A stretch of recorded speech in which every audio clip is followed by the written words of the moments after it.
এই প্রথম এই মাহফিলে উপস্থিত, সেটা আপনাদের সহযোগিতার কারণে। আমি ধন্যবাদ জানাবো আমাদের পুলিশ প্রশাসন ভাইকে। লাগবে না ইনশাআল্লাহ, আমি চেয়ারম্যান আছি, আমার লোক আমাদের চেয়ারম্যানকে অবশ্যই ধন্যবাদ জানাবো। একটা ব্যক্তি কোনো টাচ করতে কোনো রকম তো যাই হোক, আমার অনুরোধ, আল্লাহর ভয়টা যদি থাকে, আল্লাহর ভয়টা যদি থাকে, তাহলে কখনো কষ্টের দিকে আমরা যাব না। আল্লাহর কষ্ট, আল্লাহর কথাটা যদি মনে থাকে, আল্লাহর ভয় প্রীতি যদি মনে থাকে। আমার এখানে 43 জায়গায় মাহফিল হয়, কমপক্ষে 50 জায়গায়। আপনি কি এই আবুল কালাম আজাদ বলি তো আমার মনে হচ্ছে না, আমি তো চিনি। আপনি কি আবুল কালাম আজাদ? আর ওয়াজ, আমি তো, আমারও তো অনেক ওয়াজ মুখস্থ আছে, বুঝছেন? আপনি কি সত্যি আবুল কালাম আজাদ? আমাদের যে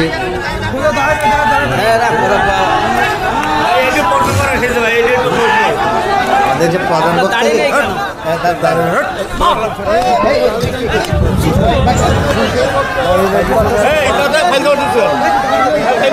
যারা আয়োজন করে তাদেরকে কথা বলে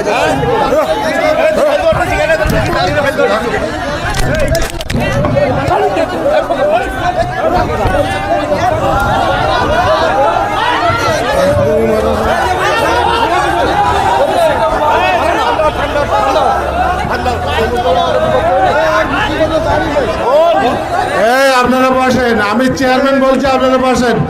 এই চিত্রনায়ক আনা হোক, আপনারা বসেন, বসেন, আপনারা বসেন,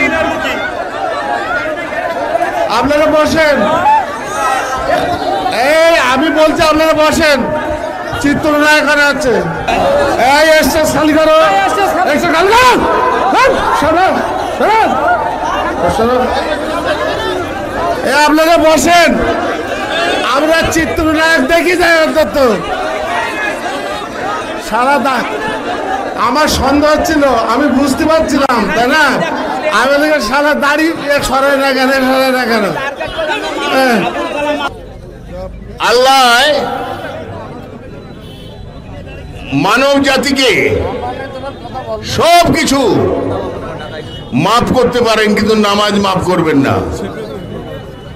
নামাজকে আল্লাহ মাফ করবেন না। আপনারা মনে করেন আমরা নামাজ পড়ি না? যে নামাজ না পড়বে সে মুসলমানই না। নামাজটা পড়তেই হবে। আর লা ইলাহা ইল্লাল্লাহু মুহাম্মাদুর রাসূলুল্লাহ, আল্লাহ এক অদ্বিতীয়, হযরত মুহাম্মদ সাল্লাল্লাহু আলাইহি সাল্লাম আল্লাহর প্রেরিত পুরুষ, এটা আমাদের বিশ্বাস করতেই হবে। আমরা সিনেমায় অভিনয় করি, কর্ম করে খাই, চুরি করি না, ডাকাতি করি না, কিচ্ছু করি না, মানুষকে ঠকাই না। অভিনয় আমার পেশা, আর ইবাদত করা সেটা যার যে ধর্ম, আমার ধর্ম। আল্লাহকে আমার খুশি রাখতেই হবে। যাই হোক ভাই, এখানে আমাদের একজন অভিনেতা ওমর সানি আসার কথা ছিল, কিন্তু দুঃখের বিষয় কালকে রাত্রে 12টায় মৌসুমী আমার কাছে ফোন করে যে ভাই আপনার ওখানে যাবে, যেতে পারবে না তো, বাথরুমে কাজের বুয়াটা কাপড় কেচে আসছিল, তারপর সে বাথরুমে গেছে, পরে তার মানে ওই যে নি বলে হাঁটুর ইর নিচে, গোড়ালির নিচে, গোড়ালির উপরে মচকায় গেছে। সবাইকে আসসালামু আলাইকুম। অনেক কষ্ট দিচ্ছি সবাইকে, মাফ করে দিবেন। আমার খুব ভালো লাগছে আপনাদের দেখে। আমি কোনোদিন কল্পনা করতে পারিনি যে আপনাদের এভাবে দেখব। সারা জীবন দোয়া রইল আপনাদের প্রতি। আমি ভাবতেও পারিনি আজ আমি মাহফিল উপস্থিত হব। এটা কিন্তু আল্লাহ করিয়েছেন, অশেষ কৃপায়, অশেষ দয়ালু আমাকে তিনি এখানে এনেছেন, সেই পবিত্র জায়গা। আপনারা সবাই ভালো থাকবেন। অনেকের ধারণা আমাদের চলচ্চিত্রের শিল্পীরা নামাজ পড়ে না, এটা অনেকের ধারণা, কিন্তু সম্পূর্ণ মিথ্যে। চলচ্চিত্রের শিল্পীরা সবচেয়ে বেশি নামাজ পড়েন। সেটা আপনাদের সহযোগিতায়। এবং দেশ বিদেশে যারাই আছেন প্রবাসী ভাইরা, আপনারা ভালো থাকবেন, আপনারা সুস্থ থাকবেন এবং দোয়া করবেন যেন সারা জীবন আমরা সেজদা দিতে পারি। আরো একটু বেশি বেশি তো যাই হোক, আপনারা বসেন।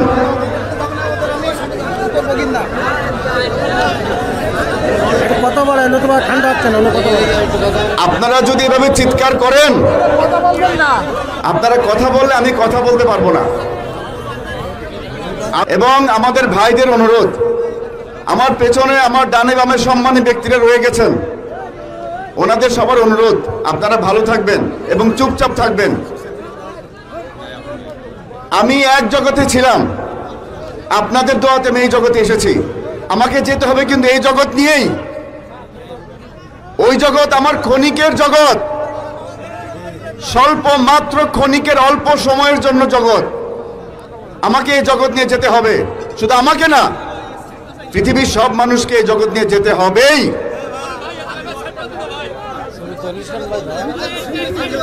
তো যার কারণে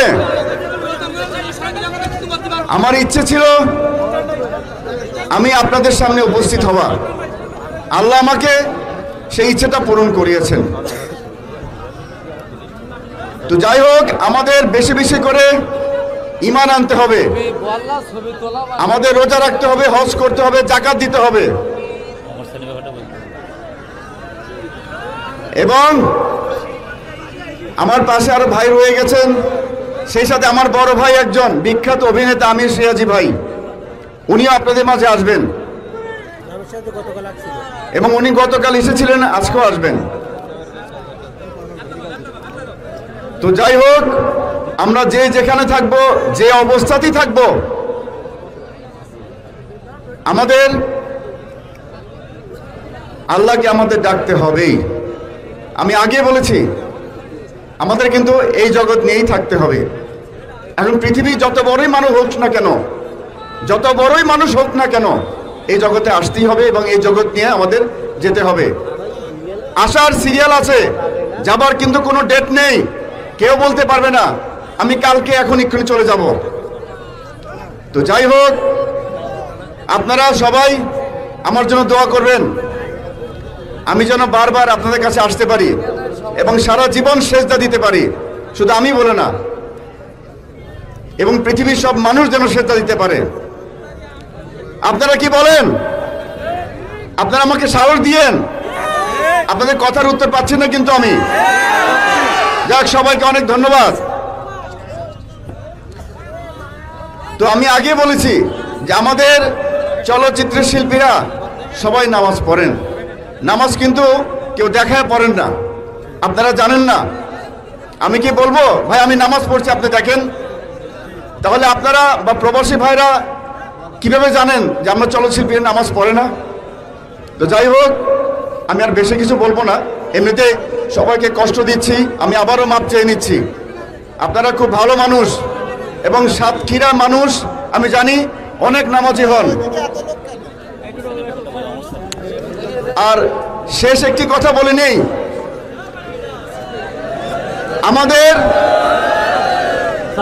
আমাদের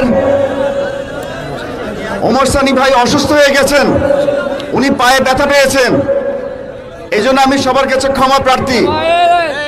তো যাই হোক, আমাদের শ্রদ্ধেয় ভাই, আমার ভাই আমির সিরাজি ভাই এবং বিখ্যাত অভিনেতা, আমি বলবো আপনাদের উদ্দেশ্যে ওনাকে কিছু বলার জন্য। সবাই ভালো থাকবেন, সুস্থ থাকবেন। যদি কোনো বেয়াদবি করে থাকি আমি সবার কাছে মাপ চেয়ে নিচ্ছি। ধন্যবাদ। আসসালামু আলাইকুম।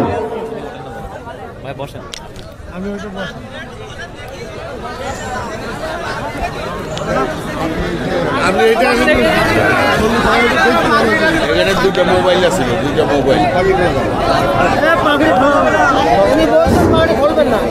আসসালামু আলাইকুম। আপনারা কেমন আছেন? আপনারা যারা দাঁড়িয়ে আছেন অনুগ্রহপূর্বক আপনারা বসে যান। আপনারা বসে যান, আপনারা বসলেই আমি কথাটা আরম্ভ করব। বসেন ভাই। অনেক চাপ, অনেক চাপ, দু সাইডে এত চাপ, বসেন, বসার জায়গাটা এই গেছে পরিবেশ। ঠিক আছে, অনেক চাপ, কথা বলবো। একটু আমার কথাটা একটু মনোযোগ দিয়ে আপনাদের শুনতে হবে। আপনারা কথা বললে কিছুই বুঝবেন না। আমি আপনাদের কাছে অনুরোধ করে বলছি, আপনারা আমার কথাগুলো শুনুন।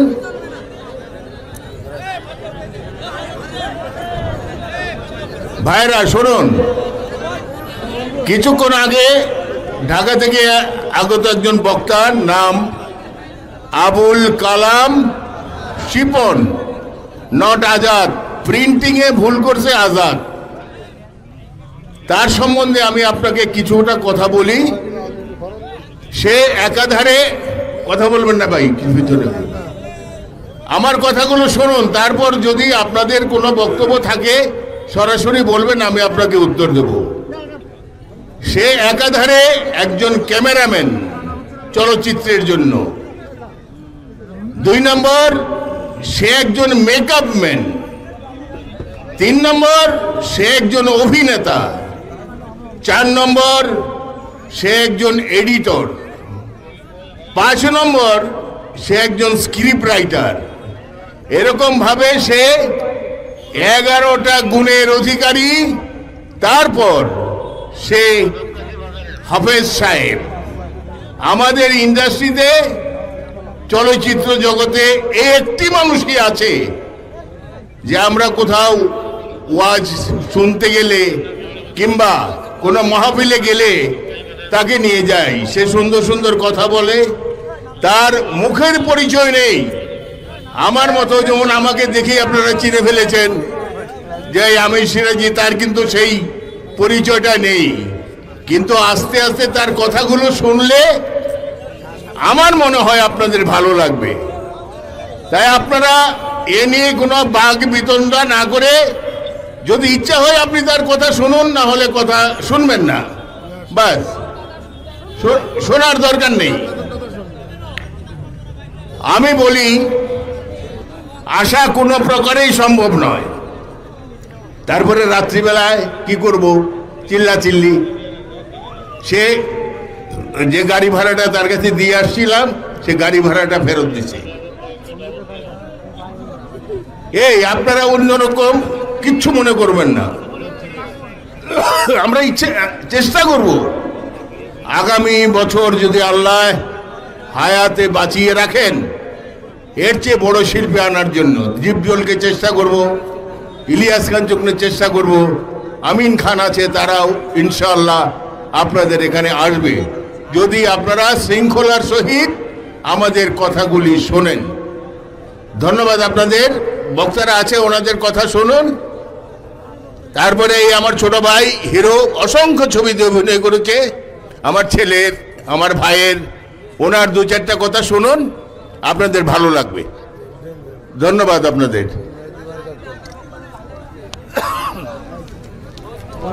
তো যাই হোক, আপনাদের সবাইকে ধন্যবাদ জানাচ্ছি, সুন্দরভাবে বসে আছেন। আমার মনে হচ্ছে বাংলাদেশের 64টি জেলার মধ্যে সাতক্ষীরা আমার মনে হয় সবচেয়ে বেশি নামাজি মানুষ। আমিন বলেন। যাক, ধন্যবাদ। তো সবার প্রতি দোয়া রইল, সুস্থ থাকবেন। আমি তো আছি ইনশাল্লাহ। আর সামনের বছরে তো আমার ভাই আমি সিরাজি বলেই দিলেন, দীপজল ভাই আসবেন, ইলিয়াস কাঞ্চন আসবেন, আমিন খান আসবেন। যদি আপনাদের সহযোগিতা থাকে এবং আমাদের চেয়ারম্যান সাহেবের সহযোগিতা থাকে, উনি তো সারা জীবন সহযোগিতা করছেনই।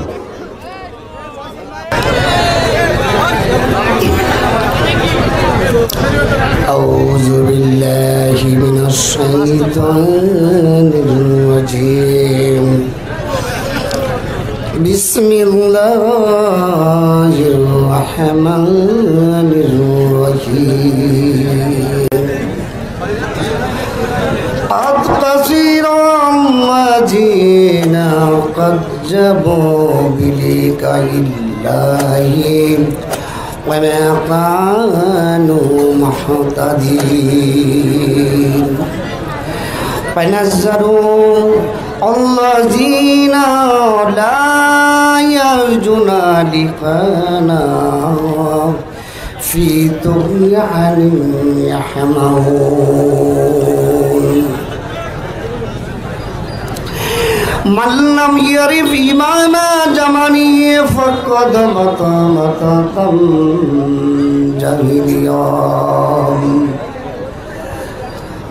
ربنا أفرغ علينا صبرا وثبت أقدامنا وانصرنا على القوم الكافرين نحمده ونصلي على رسوله الكريم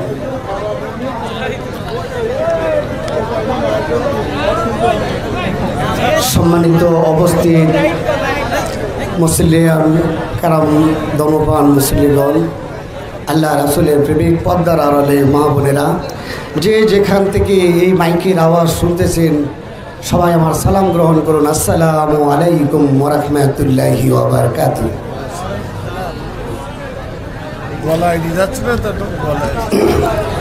আপনারা কেমন আছেন?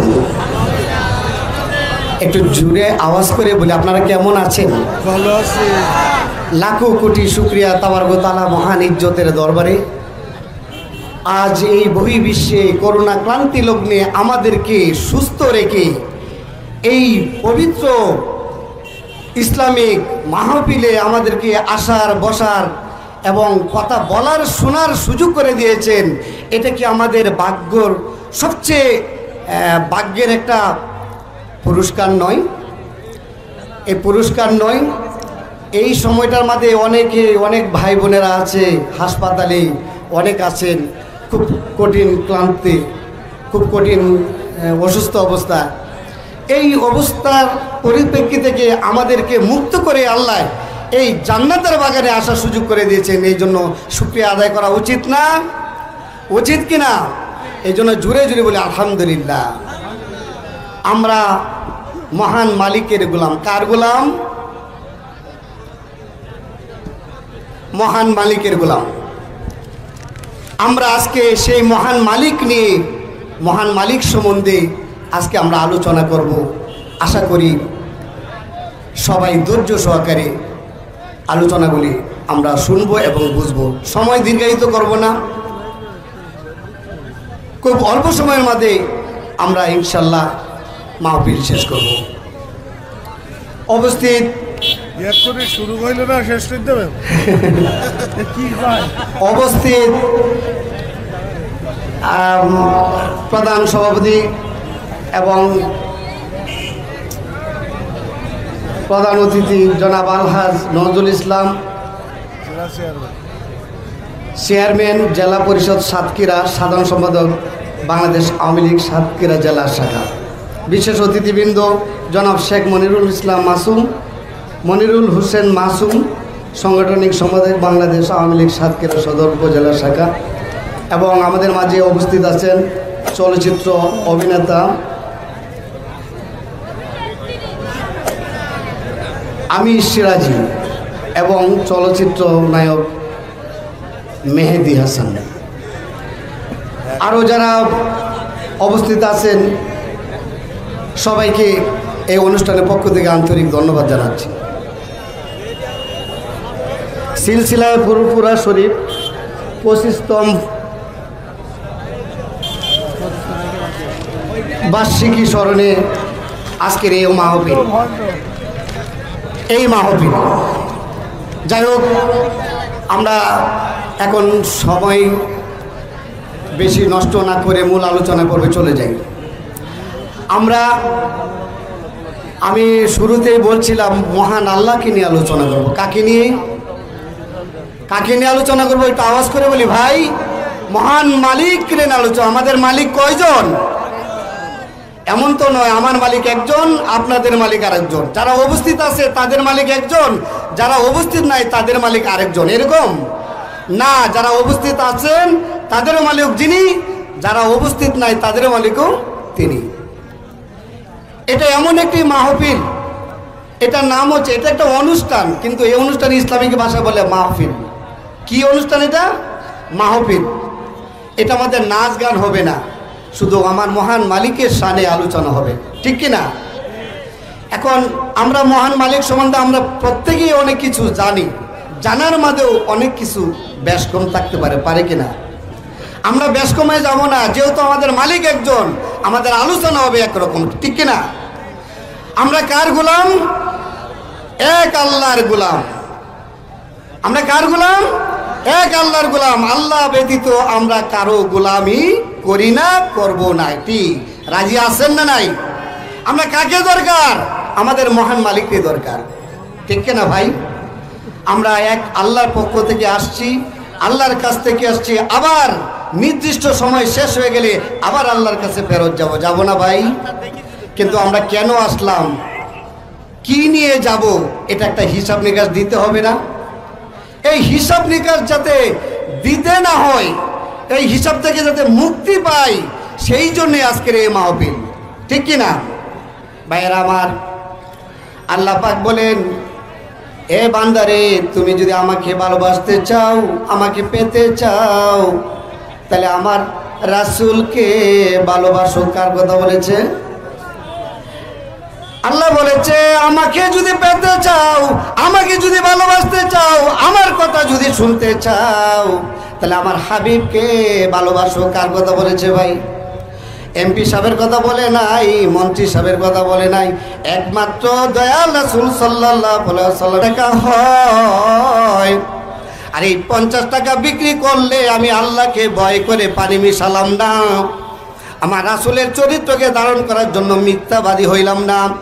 এই 1 কেজি পানির মাঝে, 1 কেজি দুধের মাঝে 1 পা পানি না মিশায়ে আল্লাহকে ভয় রেখে 1 কেজি দুধকে আমি 50 টাকা বিক্রি করলাম। আল্লাহ যদি রহমত করে, আল্লাহ যদি দয়া করে, এই 50 টাকার মাঝে আমাদের অনেক রহমত বরকত হইতে পারে কিনা? পারে। আর যদি আল্লাহর দয়া না থাকে, রহমত না থাকে, এই 50 টাকা কেন 50 লক্ষতেও কোনো কাজ হবে না। হবে? তাই এরকম প্রত্যেকটা কর্মের মাঝে ধর্ম আছে, প্রত্যেকটা কর্মের মাঝেই ভাই ইবাদত আছে। তাই বলতেছিলাম ভাইরা আমার, আমরা আল্লাহকে ভয় করে, আল্লাহ হুকুম মেনে, রাসূলের চরিত্রকে ধারণ করে আমরা সত্যবাদিতা অর্জন করতে হবে। ও ভাই, নিজে যদি পরিষ্কার থাকি, নিজে যদি মিথ্যে না বলি, এটা একটা ইবাদত। মিথ্যে যদি না বলি, এটা ইবাদত কিনা? হজ যেমন ইবাদত, নামাজ যেমন হয় ইবাদত, রোজা যেমন ইবাদত, মিথ্যে না বলাটাও কিন্তু ইবাদত, সত্য কথাটা বলাও কিন্তু ইবাদত, ঠিক কিনা? আমরা চেষ্টা করব প্রত্যেকটা কাজে মিথ্যাকে দূরে সরায় দিয়ে সত্যকে যেন আমাদের পুঁজি করে নিতে পারি। সত্যকে যদি আমরা পুঁজি করে নিতে পারি, সমাজের জন্য হয়তো একটু কষ্ট হবে, কিন্তু আমার আল্লাহ তাআলার কাছে কিন্তু আর কোনো কৈফিয়ত থাকলো না। থাকলো কিনা? আমরা ফেরাউন বলি, আমরা মুনাফিক বলি, আমরা কাফের বলি, এগুলি কারণটা কি? তারা মিথ্যাবাদী, তারা অবিশ্বাসকারী। আমি যদি আল্লাহর বাণী, আল্লাহকে বিশ্বাস করে যদি আমি ডরাই, আমি ভয় পাই, আমি যদি মিথ্যে না বলি, তাহলে এটা কি আমি কি সত্য পথে চলা হলো কিনা? ও ভাইরা, সত্য পথে চলতে হইলে গো আল্লাহর এই গুণগুলিকে প্রত্যেকটা কাজে লাগাতে হবে।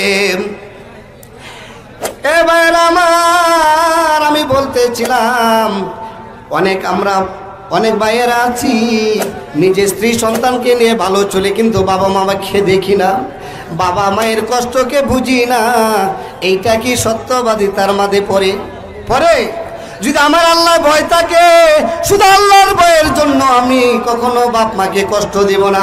কারণ কষ্ট দিব বাপ মাকে, কৈফিয়ত দিতে হবে আল্লাহকে, ঠিক কিনা ভাই?